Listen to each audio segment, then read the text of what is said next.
Got a couple of ideas I've been working on. I'll lay them on you. Dude, wait. It's called Everlong, and you wrote it about 20 years ago.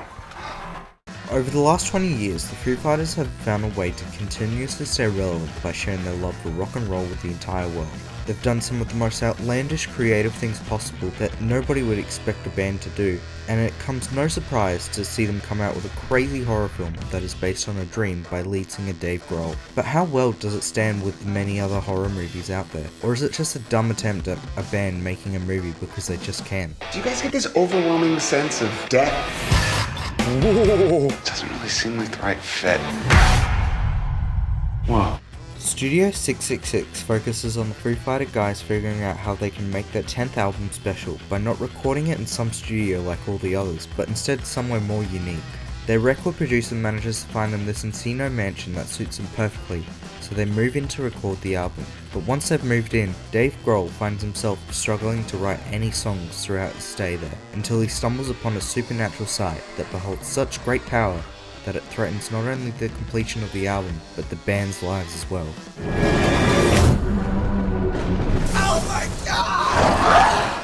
This film isn't something to take seriously, as it tries to play around with the typical tropes of the horror genre and tries to essentially create a dumb, goofy movie that's packed full of gore, blood, guts, and a hint of the devil as it spreads the band's rock and roll style throughout the movie. As it mostly contains a fairly average script that is good enough to laugh along with, it essentially states the fact that it's mostly a movie to have fun with. And given that whilst most of the acting is grade level of a B-movie, it still manages to create some pretty entertaining scenes.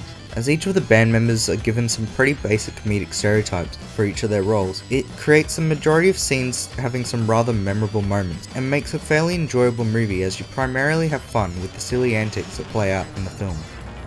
However, as this film manages to create a fun atmosphere full of bloody kills, it struggles to create a decent ending for itself, as it doesn't know how to cap off what was already an epic finale, which instead happens to be a pretty dull ever-long lasting encore that needed help finding a way to close off the show.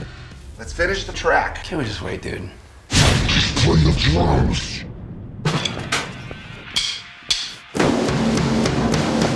Overall, this attempt at making a silly horror movie with a bunch of bandmates having a good time as they get absolutely slaughtered in this B grade of a flick, it still manages to find a way to be fairly entertaining.